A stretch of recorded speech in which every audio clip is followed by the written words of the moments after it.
Hey everybody, this is Script with StarClash.org, and I wanted to start off kind of my casting career, if you will, with a PvZ matchup. I wanted to start with just kind of some self-help videos, if you will. There's a lot of tactics out there that are just hard for a lot of newcoming players and people that haven't played a lot of RTSs before to counter against.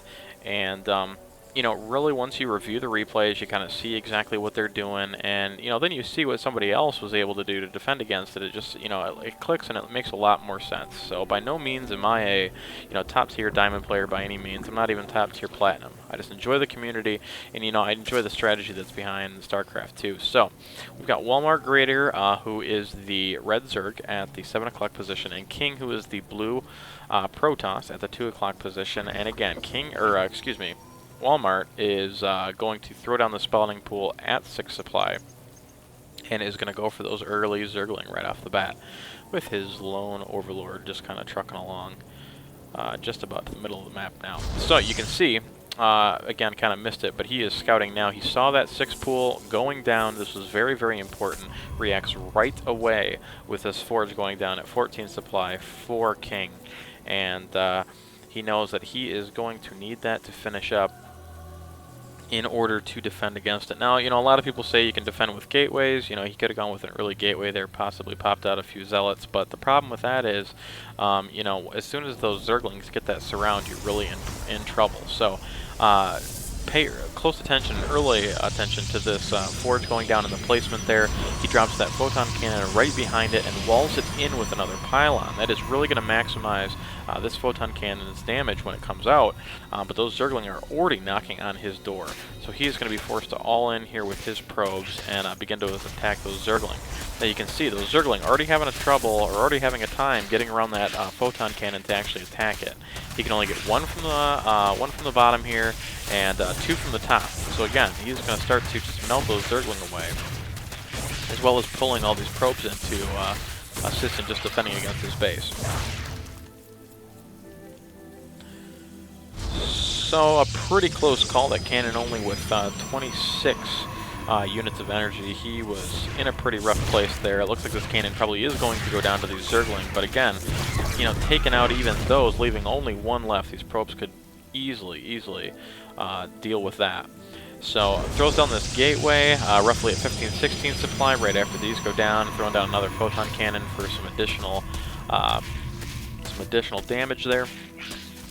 And that gateway about 3/4 of the way done. Now, while this is all going down, I want you to note, take a look at this harvester count number 1, 7 to 16, and just this deficit in minerals. 500 minerals per minute coming from King, and only 320 coming from Walmart, the red Zerg player. So a lot of people get discouraged right off the get-go. Again, look at the placement of these. It's able to kind of encompass this entire mineral line and take out these Zergling before really doing much damage to any of his probes. So just a great play by King. And now he's going to transition into just a pretty standard build here. Going a simulator right after that at 18, and a cybernetics core at 19, as well as another gateway at 19. So really just beginning to amass those zealots and stalker armies that we see a lot of times come from early Protoss players. Now, there's a lot of, not a whole heck of a lot of micro that goes into, that 6 pool rush, but you can see not many harvesters coming out. He is focusing primarily on Zergling, which at this point, seeing exactly what King's got up here, I think I would be transitioning into a more economic playstyle right now, trying to catch up. I don't think he realizes exactly how far he is down. 8 to 20. This is just colossal. So just understand, you're not out of the game. They're really sacrificing that economy right off the get-go. And if you can defend against that first push, you're really sitting pretty as far as economy, and, you can see pretty quickly here as far as the army goes as well. Alright, so it looks like he is going to, not really fast expand, 17th supply for him. Going to put down this hatchery, not really 17th supply, I guess. That's kind of irrelevant at this point. He's already lost quite a few units, but hatchery going down. Don't know if I really agree with this play. I really would have liked to see him use the 300 and, what is it? I don't play Zerg. 350 minerals, to kick out a few more drones here. Maybe he's assuming that this gold is going to help him kind of close that gap, but we'll see exactly how this plays out here. Again, just good awareness by King, keeping these zealots on the move and keeping these zerglings at bay. Really doesn't have to do a whole heck of a lot because these two photon cannons are quite protected by this wall of buildings here. So just continuing to chrono boost and continuing to kind of secure his economy. Now, Twilight Council, go down in the background. So is he going to go Blink Stalkers? I would probably assume not. Probably Zealot Legs before that. He knows it's going to be a pretty Zergling heavy army at this point. Hatchery almost finished up.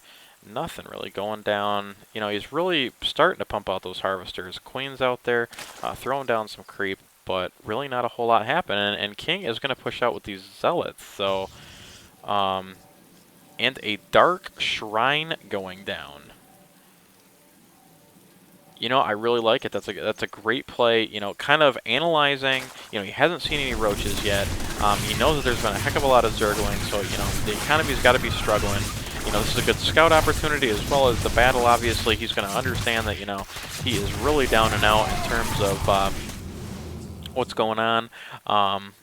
Queen is going to help defend, and really, in my opinion, it is a victory for King in that place. He's going to lose this zealot, but not a big deal. Going to start to fortify the ramp into his main and secure defense for that natural expansion. So really, just a really good play I feel here.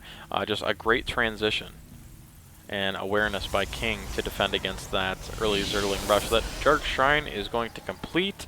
He's also chrono boosting the rest of his Warp Gate research, and a great pylon placement, as you can see here, just up on that rock face, going to allow him to just keep the pressure on by warping those units in.